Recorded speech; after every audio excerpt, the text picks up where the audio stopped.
and Harvard has done these studies that show the quality of your relationships is the greatest signifier of health in the second half of your life. More than drug use, more than exercise, more than, alcohol consumption, everything. It comes down to quality of relationships. So let's go back. What is Dunbar? You can also link the video I made, which I tried to keep both specific but also somewhat vague because it is my secret, though I don't. And it's also vague because you have no plan. Exactly. So Dunbar it came out of this space where literally just one day I was on Facebook and probably someone posted something and I was like, who the heck is that? We've got 85 mutual friends, which is decent by any metric. We should know one another. And I have no idea who this person is. And then I go into my friends list and there's 3,000 people. And I'm like, okay, something's happening right now. This is also when Mark Zuckerberg's testifying before Congress about privacy laws and all these different things are kind of clashing. Twitter's cracking down on Trump and hate speech. And so I'm like, okay, something's happening. I don't like it. It's not good. And I think I didn't go to you first. I was talking with a friend and we were like, well, what if we just dumb this whole thing down, first principles, and go back to the reason these platforms were created, which was, to, if we take Facebook, for instance, it was to find and maintain your classmates, maybe a couple hundred people at Harvard. I'm like, can we take it back to there? And I was doing some research. I find Robin Dunbar, the psychologist, who's still alive, by the way. I'm going to get him on. He's faculty at Is he on Oxford. Twitter, baby? No, but he's faculty at Oxford, which means he's got an oxford.edu. Robin Dunbar, I'm coming for you. I will find your email. But he basically had this notion, and a lot of people have heard it. Maybe they don't know it's Dunbar, but he said, essentially, there's a cognitive limit to the amount of social interactions we can have. And I remember growing up, it was always like you can only know 100 to 200 people by name, by face and by name. And Dunbar's like, that number is 150. And what I think is so brilliant about what he said is it's the 150 people you could meet at a bar and not be embarrassed to join for a drink uninvited. So you just stumble into them at the bar and you're not afraid to grab a drink and join them and, kick it. Those are your Dunbar 150. For some people, it's 3. For myself, it's probably 20 to 30. And some people it's 200, and that's fine. But there is a limit, and Facebook has far exceeded that. Okay. So, do you have any questions so far? No, I think the one clarification is Facebook didn't necessarily intend for that purpose. It's more so just to keep you connected, maybe with fringe people. It's cool seeing these people as long as you know their name and face. It's great that we're at this point probably 3 degrees of separation from everyone on the planet, or it's 7 or whatever it is. But then also, why are we not spending time with the 7 people we're closest to? That's the problem. It's not a substitute to say I'm liking their pictures and I'm commenting on my mom's stuff and, we're going back and forth on Twitter with my friends and family. It's not enough. Because we know, and Harvard has done these studies that show the quality of your relationships is the greatest signifier of health in the second half of your life. More than drug use, more than exercise, more than, alcohol consumption, everything. It comes down to quality of relationships. And that's what I also realized and we can go through each of these questions. Think about right now. This is kind of a secret, but everybody who is just online right now, because we're stuck online, is freaking the fuck out for personal human connection. We're missing it. And so now we've been squeezed into this world that is basically only exists on Facebook because that's all we can do right now. Painting with a broad brush, but you see people are going crazy. They're starting podcasts just to talk with people exactly in person. Okay, so I do want to say real quick, yeah, though, please. And people have probably heard this before, but it's you're technically better connected than ever, but you're less connected than ever. Yes. And I think that's important. Plus this idea that kind of similar to what you mentioned, the number one way to tell the health or hypothesize the health of someone is their relationships. Also, with income and making money in life, you get to the certain level where you cover your basic needs and you're comfortable, not concerned with it. There are two other factors, and maybe I'm going to forget the second one, but one of them is the depth and quality of your relationships in terms of determining your happiness. I really want to remember the other one. Maybe I'll Okay. put it. I'll remember it tomorrow. It'll But come. that's one of them. Yeah, and so I took all those things and I took these kind of facts. I was researching this now probably 6-9 months ago. It was October. That's when it was. And I was like, great, let's create a platform that is just those 150 people and basically cap it at that, not let it get out of control like Facebook did. We're not going to sell data. We're not going to, have any privacy breaches. Like, that's not how we're going to make money. We're just going to do it right. And it's going to be a hard reset. And when I was talking about that with friends, what we ended up doing was coming up with a platform that was like, you can post pictures to your top 100 and you can like and comment and do all that. And we were like, wait a minute, we're creating Instagram just for your 150 people. And that's hard to code too, is like, what happens, Dylan, you're in my Dunbar, you're on my platform, we're liking pictures and stuff, you're in my top 150. And then you and I fall out like in 3 days time, we have a big fight. It's like, is it the app's responsibility to like block both of you on each other's? Like, can it go over 150? It was messy. And that's when you and I talked. And this is when things got interesting. And I remember you saying like, no, that's not it. And I was like, yep, that is not it. And you were like, make it super, super simple, kind of a first principles thing. Just make it easy for people to meet up with one another, incentivize them to do so, and they will sort themselves out Dunbar wise. And so then the platform became, okay, great. If you just show up with somebody to a coffee shop or a participating restaurant, and you're with at least one friend, you're at least two people, you get 10 or 20% off your drinks or your meal or whatever it is. And that way, over time, we don't have to hard code who's your 50 people, who's your 150 people. We'll just be able to see based on your human interaction, like who you're spending time with. And then you can do a lot of interesting things from there. And that's why I was so bummed for a long time. But this actually gets to the people question. Because you had this key insight about Dunbar. I think you kind of shifted the whole mentality of the app, but you're not interested in working on it. I do not want to take credit for any of this because I know it's going to go into the ground unless we test these assumptions and test them. Yes, there's a lot of assumptions. And actually, a kind of an interesting one was I was talking to somebody last night and he was like, we got to talking like, obviously what Robin Dunbar pitched and hypothesized was this 150 people cognitive limit. That in it itself is an assumption. Like, we might do this and have some success and create this app and find out that Dunbar's number is actually 400 or 600 or 800. Like, the core of the entire app is an assumption. And that's something we have to figure out down the line. But what I want to do, and maybe we go through the questions first, but I do want to see how we can test the basic assumptions of like the value proposition that Dunbar would have. See how we can test that super easily, super quickly, super cheaply.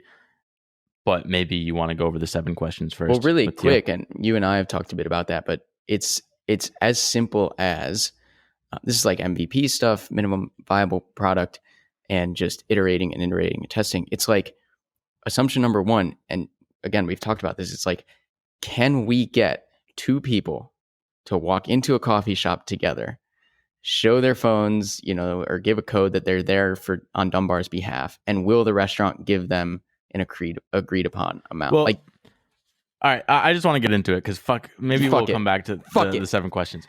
But fuck the 7 questions. All right, there are so many assumptions there, right? Within just people walking in, using an app for it, talking to the restaurant.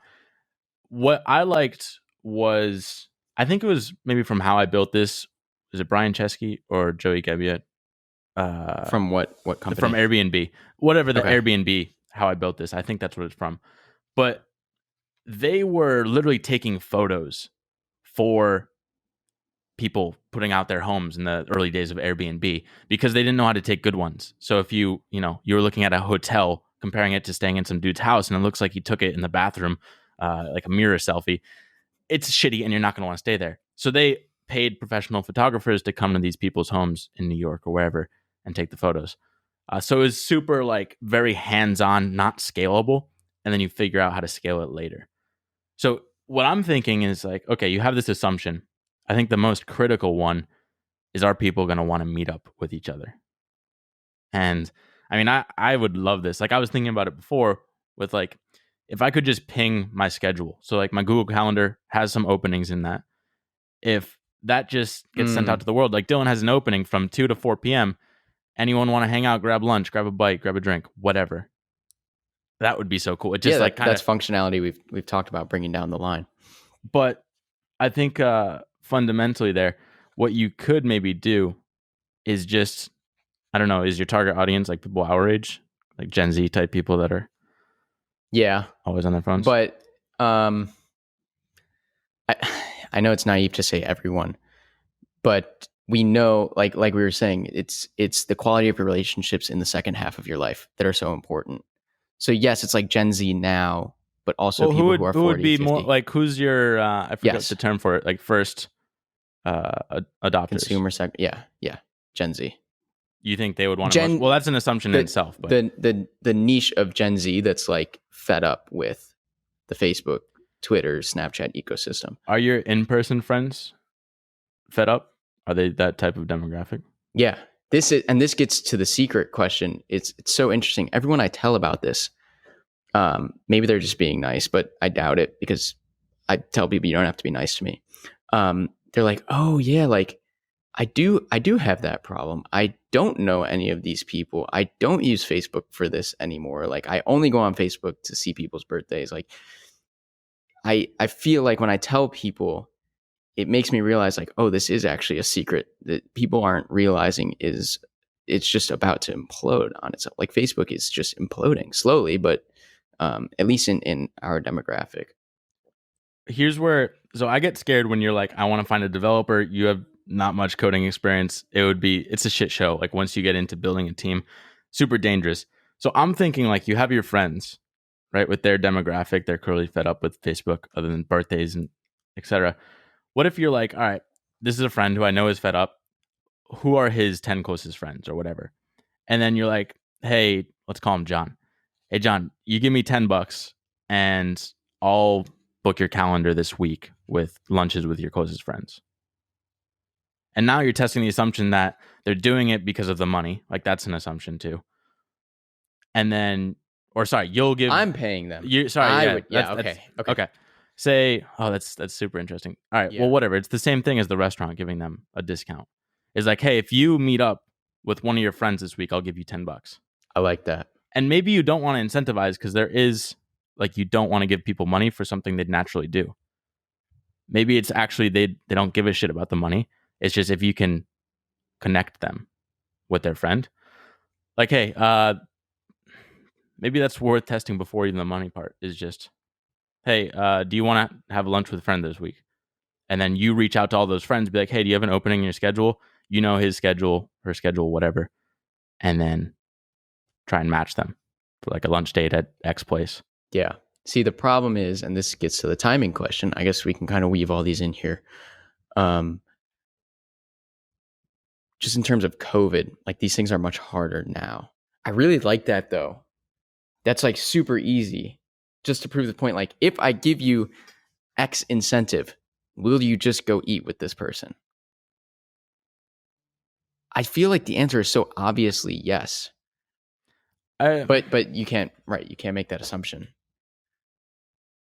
Yeah, it seems like, all right, is already a friend. I was asking about meeting up with this person and you just arranged it for us. Yeah. It sounds like a service, like you have your own assistant.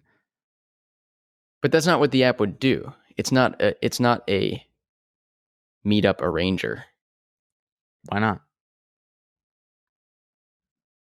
Like, isn't the problem for me is like, I would love to have lunch with someone every single day, but I don't want to reach out to all my friends and be like, hey, you want to grab lunch? Oh yeah. See, that's a completely different problem. That's like you need an assistant to manage your life. But I mean, you could obviously scale that with software and just like it checks schedules of your friends, cross references with yours. Uh, wow, I gotta write this down. That's a heavy hitter.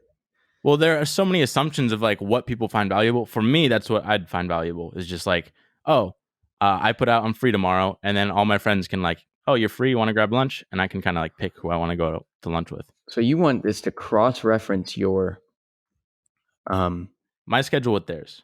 cross-reference your schedules so that it automatically plans. And so what I kind of did was design that aspect into the app. Remember we talked about this, like it's 6 p.m. and you can set a beacon on the app that says like, hey, I'm going to Domino's at 6 p.m. and it's going to notify all your Dunbars.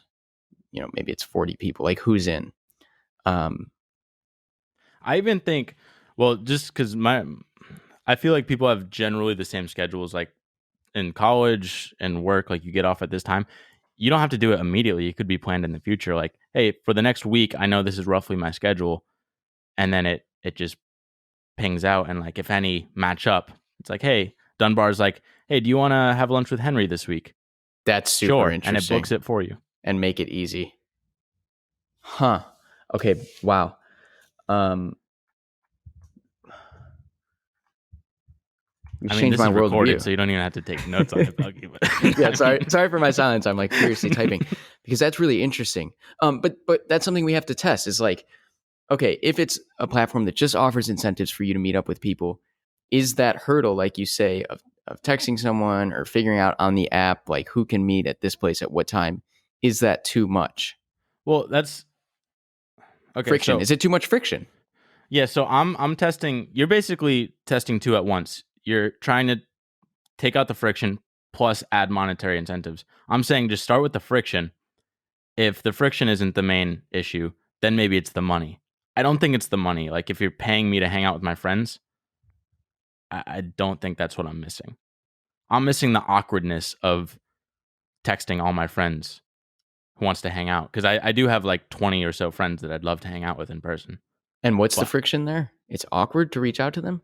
the friction is like arranging, like, hey, you want to grab lunch this week? Oh, what's your schedule? What's yours? And you have to do that with 20 people just to set up a week's of lunches. If I could easily just have, it shows up like, hey, do you want to grab lunch with this person on this date, this person on this date, this person on this date? Oh, wow. I have my whole week set up with no effort. And you're saying no incentive. You're saying you wouldn't need an incentive to meet up with them? I don't think so. That's enough for you? Maybe I would. I'm not sure, but I think starting with the friction, because you have too many things you're adding to the hypothesis. I'm going to start with friction then. Wow, Pap. Okay, that's really interesting. Where do you want to turn? Do you want to go over these? Or we're kind of running. Oh my gosh, time flies when you're having fun. Why don't we turn to why Dunbar then?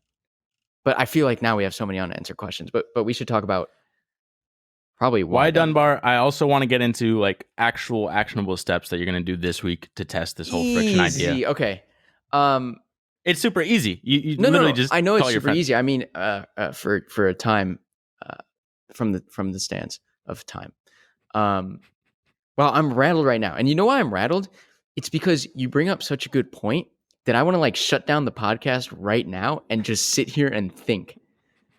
Like I need to just sit and think and figure out like, okay, what is that first assumption we need to test?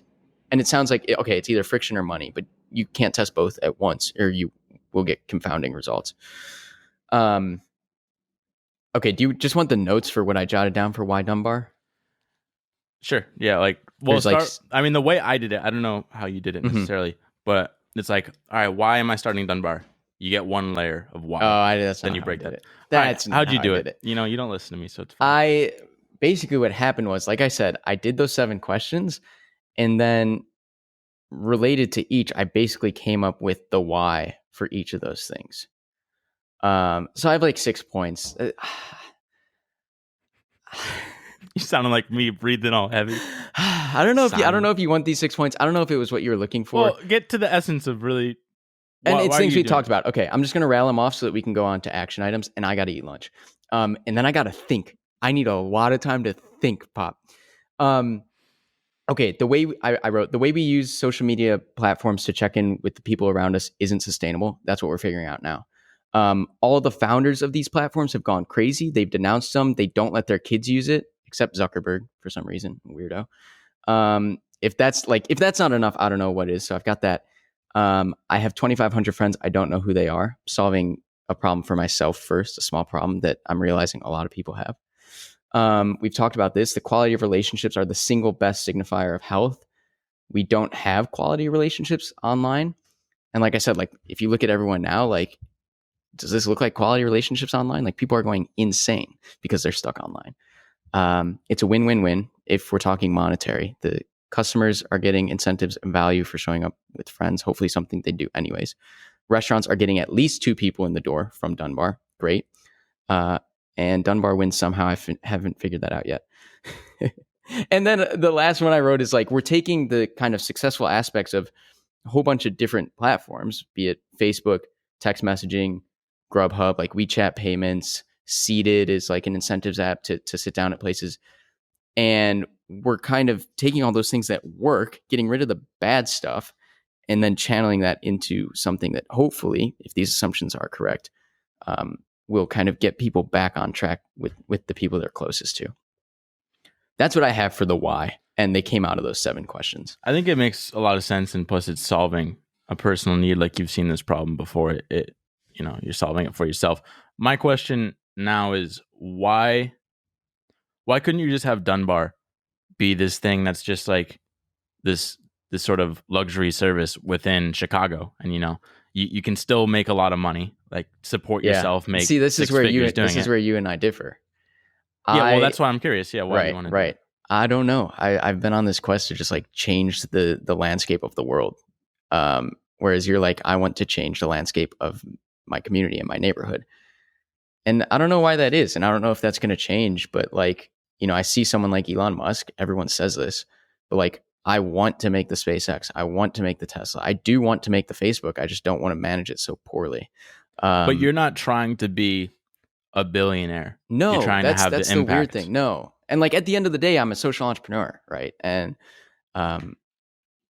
in social entrepreneurship, when you're creating businesses that have impact, they have like 3 bottom lines. That's a bottom line for your investors and your shareholders, a bottom line for the people you're serving and hope to change their worldview, and then the bottom line for the company, obviously. I unplugged my headphones. And so I don't know, when I dream of creating things, it's always in the scope of doing the biggest technological. It's kind of like the Peter Thiel, like literally rule the world in that domain and rule the world in the technology you create. One thing that I liked about that David Perel and Friedman podcast, Friedman? Am I saying Friedman? Fried podcast, Jason Fried, is he's like, everyone in Silicon Valley, I see this a lot, and it's the whole mentality with venture capital, is everyone's rushing around trying to build these giants tomorrow. But there's no rush at all. Like, it makes no sense. You have this super long life to live. Just make it sustainable. And that's by being profitable. And you don't have to have these investor pressures. That's partly why I like to push back on like having these crazy ambitious dreams of changing the world. Because a lot of times that means you have to take on money and outside pressure. You know what I think it comes from? I'm realizing for me is I've kind of spent my entire life dreaming up ideas and businesses and pitches and like things I want to do. And it's been a lot of people not believing in those things. And I want to create something that's so massive and so huge and so responsible that I never have to try and convince people. It's kind of like the Jim Clark in the 90s, where like he was always on the cutting edge, creating the new thing from Michael Lewis's book. And he came to the point where... Who is this dude? I don't know who Jim Clark. He's the founder of Netscape, Silicon Graphics, basically like the reason we can do anything online. Like that was Jim Clark. Mm-hmm. And he got to a point where like he didn't have to explain himself anymore. People just believed the things he was saying. And I think being so different growing up my entire life having to try and explain myself. I'm on this quest to create something that's massive and has changed, like Dunbar, changes people's lives, so that I never have to explain something again. It's kind of like the PayPal mafia, right? They create PayPal. It's this wildly successful thing, and then people are just running and screaming to get behind them. By the same token, would you argue that Derek Sivers isn't influential? No. You can be influential to two people, and I still believe that I think too. he's had, compared to, like, there are people in the mafia that I don't even know. Granted, their impact is through the business, but Derek Sivers may have had a larger impact just from writing his book and, touching a couple 100,000 people through CD Baby.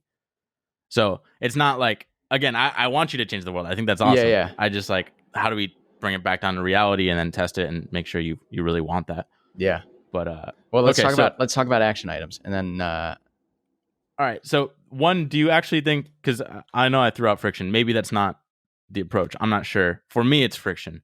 I know. But this is kind of the first time hearing of it. That's why I need to sit and think. Right. I didn't assume it was a friction issue if it's the 20 people you're closest Well, what with, I sent you last night about the book drive. The book drive is like, it's all about incentives and like, what is it? Like getting people to really want to work and invest their time and stuff. And basically money isn't a good incentive unless you're doing like some factory item and it's like, we'll pay you more if you get more widgets out. That's the only time. Other than that, if you're trying to do anything creative or really change the world, money isn't the influencer. And I think this is more in the second realm. It's like, you're not building widgets here. You're not just trying to do the superficial connections. I'm realizing a problem with the friction is you're assuming that everybody's diligent about using their Google Calendar and their iPhone calendar appropriately so that everything is scheduled in. That I know, but you can solve that by just being like, hey, I'm normally free 2 to 4. Okay. Oh, you say that on the app? Yeah, I think you'd be surprised at how few people use their calendars. I know, I don't. I don't. Yeah. Well, I kind of do with the podcast, but even, again, you don't have your calendar. It's like you have the calendar just there so that if an event pops up, it'll block that time off. Yeah. Whatever. That's like super fine details. Yeah.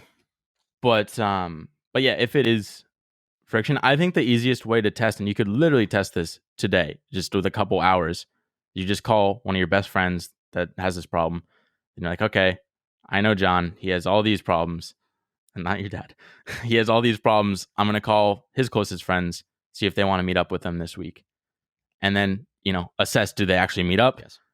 Did they have a good time? Was this worthwhile? How and long then you can was figure it? out the monetization stuff after. Yeah. Okay, that's interesting. That's probably what I'm going to do. I'm going to do it on Monday because I'm going to start filming vlogs, and I want that to be in there. It's isn't it Wednesday? What's today? I'm not doing anything this week. I got other things to take care of. I need to learn how to use Notion. Well, you can still do it by Wednesday. This would literally take an hour. You could by do this Wednesday, like a week. Give it a week next. Yeah, Wednesday, I will. I'll do it on Monday. I want to film it. I want to show these micro tests. Yeah. Because if I do it today, I'm not going to film it, is what I'm saying. And I think that's valuable insight to put online. So, this is the interesting one, real quick. Because this goes back to the Noah Kagan video with Tim Ferriss. I've mentioned it before, but he's like, how can you make $100 by the end of the week?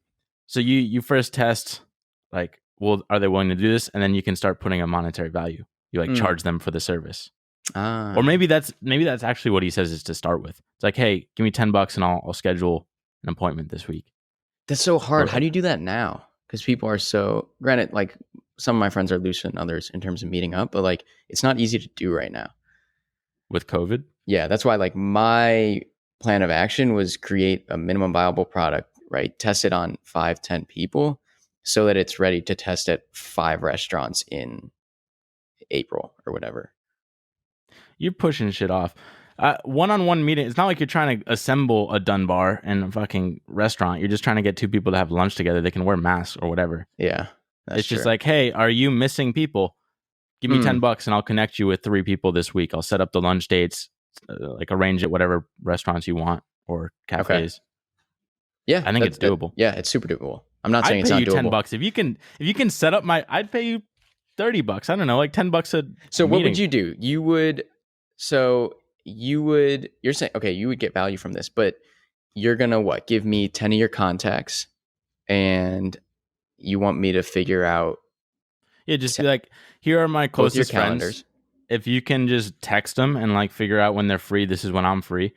If we're both free at the same time, set up a hangout. Okay. Yeah, I'm very, very curious. But you're going to get a lot of feedback. If they're like, it's kind of hard because there are multiple variables now with the $10. I don't know what to test there first. You kind of got to pick a number at some point. But you can be like, oh, are they pushing back on the number? Are they pushing back on the idea? You Right. figure out where you tweak it.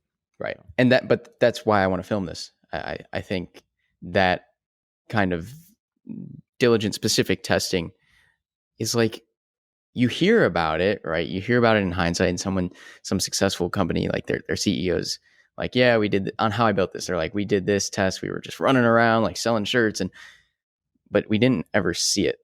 And I think that's why it'd be so cool to see right now.